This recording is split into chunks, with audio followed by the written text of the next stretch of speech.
20번 다음은 중화 반응에 대한 실험이다. 자료는 수용액 A와 B가 각각 일가염기와 이가염기 중에 하나라는 거고요. 일가염기 YOH의 농도는 제공되었고 이가염기 GOH2의 농도는 제공되지 않았습니다.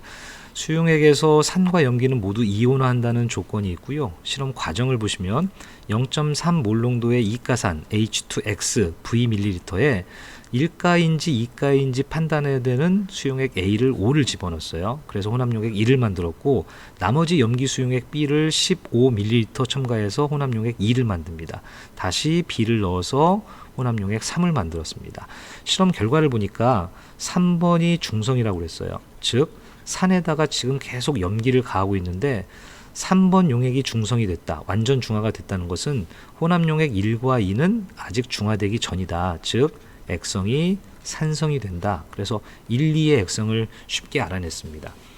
주어진 자료는 혼합용액에 존재하는 모든 이온의 몰농도 합이 상대값으로 나와 있고요. 혼합용액에서 양이온과 음이온수의 비가 나와 있습니다.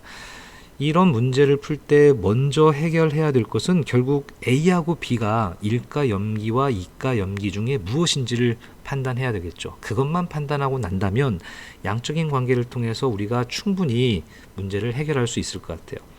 그러면 어떤 부분이 A하고 B가 결정될 수 있는 부분일까? 이 자료에서는 여기에 주목해야 됩니다. 양이온수하고 음이온수의 비요. 이 부분 개념 설명하겠습니다. 예를 들어서 H 플러스하고 X2 이온이 있다고 치죠. 이 문제의 양과 관련 없이 20개하고 10개의 비율로 있다고 하겠습니다. 그럼 여기에 일가염기, 즉 Y 플러스하고 OH-를 넣는 양에 따라서 양이온수하고 음이온수의 비율을 한번 살펴보도록 하겠습니다. YOH를 하나도 넣지 않았을 때 초기에는 수소이온 20개당 X2 이온 10개, 즉 2분의 1이 되겠죠. 근데 이 2분의 1이라는 값이 완전히 중성이 될 때까지 일가염기는 유지가 됩니다. 왜 그런지 한번 살펴볼까요? 수소이온 20개에 음이온이 10개 있다. 완전히 중화시키기 위해서 수산화이온 20개가 들어갑니다. 그럼 Y 플러스 이온도 20개겠죠. 그러니까 수산화이온 20개에 의해서 산에 있는 양이온 20개가 사라지기는 하지만 수산화이온과 같이 들어온 양이온이 20개가 생기기 때문에 전체적으로 양이온 수분의 음이온 수는 여전히 2대 비율로 가지게 되는 거죠. 예를 들어서 이 중간쯤은 어떻게 될까요? 수소이온 20개당 수산화이온을 10개만 넣었다고 칠게요. 그러면 양이온이 10개가 되겠죠. 그럼 수산화이온 10개에 의해서 여기 있는 수소이온이 10개가 줍니다. 10개가 준 대신에 수산화이온과 같이 들어온 아이가 일가염기이기 때문에 똑같은 수만큼 증가하게 돼요. 그래서 결론적으로 양이온 수는 20개당 음이온 수 1개여서 역시 2분의 1입니다. 즉 산에다가 일가염기를 가하는 경우에는 양이온 수의 개수도 일정하고 음이온 수의 개수도 일정하기 때문에 양이온 수분의 음이온 수비는 중화점까지 계속 일정하다. 물론 중화점이 지나고 나면 이 비는 달라지게 됩니다. 그러면 이가염기는 어떻게 될까요? 같은 방법으로 예시를 들어보겠습니다. G 플러스에 OH-가 2개의 비율이에요. 아까와 같은 숫자로 해보죠. 양이온 수분의 음이온 수는 초기에 역시 2분의 1입니다. 그러면 중화점을 한번 살펴볼게요. 수소이온 20개를 모두 반응시키기 위해서 수산화이온 20개를 넣을게요. 그럼 이때 같이 들어오는 Z2 플러스 양이온은 10개예요. 수산화이온 20개 때문에 수소이온이 20개가 모두 사라지죠. 20개가 주는데 이때 추가되는 아이는 OH의 반절인 Z 플러스 10개만 늘어나는 거예요.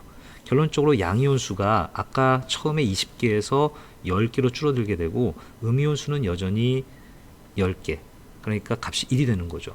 즉 이게 무슨 얘기냐면 산에다가 이가염기를 가하는 경우에는 중화점까지 양이온 수분의 음이온 수의 비율이 증가하게 된다. 그 이유는 뭐냐? 자, 양이온과 음이온이 있는데 어차피 여기는 산성이니까 음이온은 X2-로 일정합니다. 그 개수가. 근데 양이온 수가 수산화이온에 의해서 2개 줄어들 동안 그와 같이 들어온 Z2 플러스는 그거의 반절만 들어오잖아요. 그러니까 전체적으로 양이온은 어떻게 되겠어요? 예, 개수가 줄죠. 그러면 분장 일정한데 분모항은 감소하니까 이 B는 증가할 수밖에 없다는 겁니다. 확인을 위해서 이 중간쯤을 한번 해보죠. 수산화이온이 10개 들어왔다고 칩시다. 그러면 Z2 플러스는 5개만 제공이 되는 거예요. 수산화이온 10개 때문에 수소이온이 10개가 줄어요. 10개가 주는데 들어오는 나머지 양이온은 그거의 반절인 5개만 들어오잖아요. 그러니까 여기도 양이온 수가 줄 수밖에 없는 거죠. 15분의 10, 즉 3분의 2가 됩니다. 그래서 중하점까지는 이가 염기를 넣었을 때 값이 증가한다. 물론 중하점 이후는 또 다른 변화를 겪게 됩니다. 자, 이 내용을 가지고 여기에서 수용액 A와 수용액 B를 결정할 수 있어요. 하나도 넣지 않았을 때, 즉 H2X만 있을 때 수소이온 2개당 X2-이온이 하나가 있죠. 2분의 1이에요. 자, 여기가 산성이면 아직 중화되기 전이니까 1가 염기를 넣었다면 1번 수용액의 요 비율이 2분의 1이 돼야 돼요. 0.5에서 0.6으로 증가했죠. 중화점 전에서. 그러면 처음에 넣어준 아이는 1가 염기가 아니라 몇 가? 2가 염기 GOH2가 되는 거고요.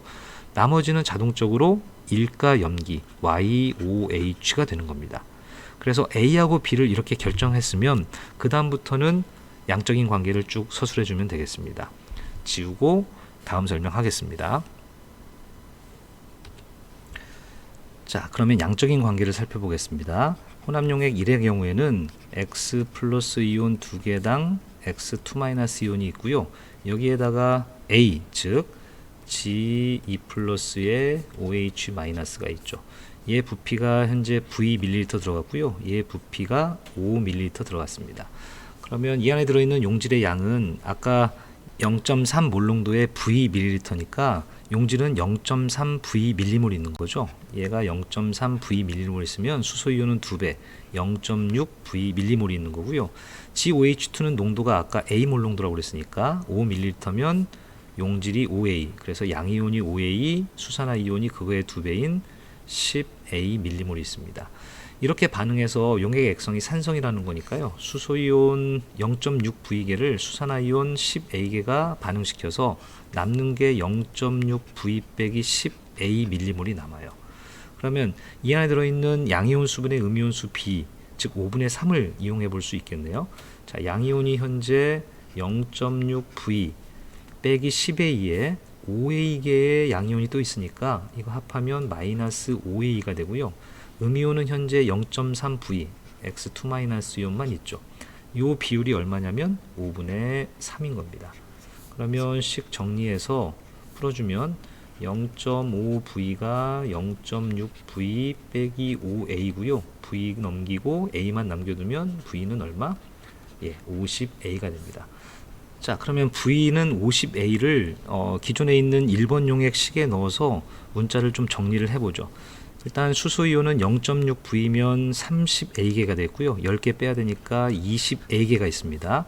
그 다음에 X2- 이온은 0.3V니까 50A 곱하면 15A만큼 있고요. G2 플러스는 5A만큼 있습니다. 자, 여기에 혼합용액 2는 YOH를 넣는다는 거예요. 그러면 YOH는 현재 농도가 0.4라고 그랬고요. 15ml를 넣으니까 0.4 몰농도에 15면 얼마? 예, 6mm몰씩 있는 거예요. 그러면 수산화이온 6개랑 20A 기중에 반응해서 수소이온은 20A 빼기 6만큼 남겠죠. 그래서 여기 2번도 마찬가지로 양이온 수분의 음이온 수 B를 해보면 똑같이 5분의 3이 나올 겁니다. 그러면 활용해야 될 정보가 이제 뭐가 남았죠? 바로 여기 몰농도 합이 남았잖아요. 이 부분을 한번 가지고 접근해 보도록 합시다. 자, 1번하고 2번의 모든 이온의 몰농도 합. 몰농도는 부피분의 양이니까 1번의 전체 부피가 얼마? V 더하기 5가 되겠고요. 이때 들어있는 이온의 수는 여기 0.6V 그 다음에 0.3V 5A, 이걸 우리가 아까 바꿔놓은 게 이거죠. 20A, 15A, 5A죠. 이거 다 더하면 얼마? 예, 40A가 되겠습니다. 그 다음에 혼합용액 2는 거기에 15ml 더 넣었으니까 기존에 있던 V 더하기 5에다가 15를 더하면 V 더하기 20이 되고요. 이때 들어있는 이온도 22 빼기 6, 15A, 5A, 6이니까 40A가 되겠습니다. 사실 이 40A는 둘 다 직접 계산하지 않아도 됩니다. 왜냐하면 아직 중성이 되기 전이고 1번에서 2번 들어갈 때 일가 염기만 가하는 상황이니까 전체 양이온이나 전체 음이온 순의 변화는 없는 거죠. 그러니까 양이온도 일정하고 음이온도 일정했기 때문에 전체 이온 수는 일정합니다. 그러니까 이 40A는 주어진 양적 관계에서 구해도 되지만 그냥 1로 놔도 아무런 문제가 없는 거죠. 이온수의 변화가 없었기 때문에 1번에서 2번으로 넘어갈 때요. 여튼 이렇게 해서 이게 8대 5라는 게 되는 거잖아요. 그러면 V 플러스 5분의 5는 V 플러스 20분의 8이 되는 거고요. 여기 8V 빼기 5V가 그 다음에 100하고 5, 8에 40이니까 60이 되겠네요. 그럼 3V가 60이니까 V는 얼마? 20이 됩니다. V20이면 아까 요식 있잖아요. V는 50A 여기에 집어넣어서 A를 구할 수 있겠네요. A는 그러면 얼마? 0.4 5분의 2가 되는 거죠. V하고 A하고 구했다면 마지막 X를 구할 수 있겠네요. 자, X는 기존에 지금 2번까지 했을 때 주어진 수소이온이 몇 개냐면 2번에서 수소이온만 20A 빼기 6이에요. 그런데 3번이 됐을 때 완전히 중화가 됐다고 그랬어요. 그럼 3번에 들어있는 수산화 이온의 개수는 어떻게 될까? 3번은 YOH 15ml당 6개 들어있나요? 근데 X를 넣었다면 농도가 0.4니까 수산화 이온은 몇 개? 그렇죠. 0.4 Xml로 되는 거고 완전 중화했기 때문에 이 두 값이 서로 같다는 겁니다. 근데 아까 우리가 A를 구해놨거든요. A가 얼마냐면 5분의 2니까 이 식에 대입하면 수소이온 몇 개? 2개가 되는 거고 수산화이온은 0.4X가 되는 겁니다. 그러면 X는 얼마? 5가 되는 거죠. V분의 X 곱하기 A에서요. X가 5고 V가 20이에요. 그 다음에 A는 5분의 2라고 그랬죠. 식 정리하면 10분의 1이 나오고요. 정답은 4번입니다.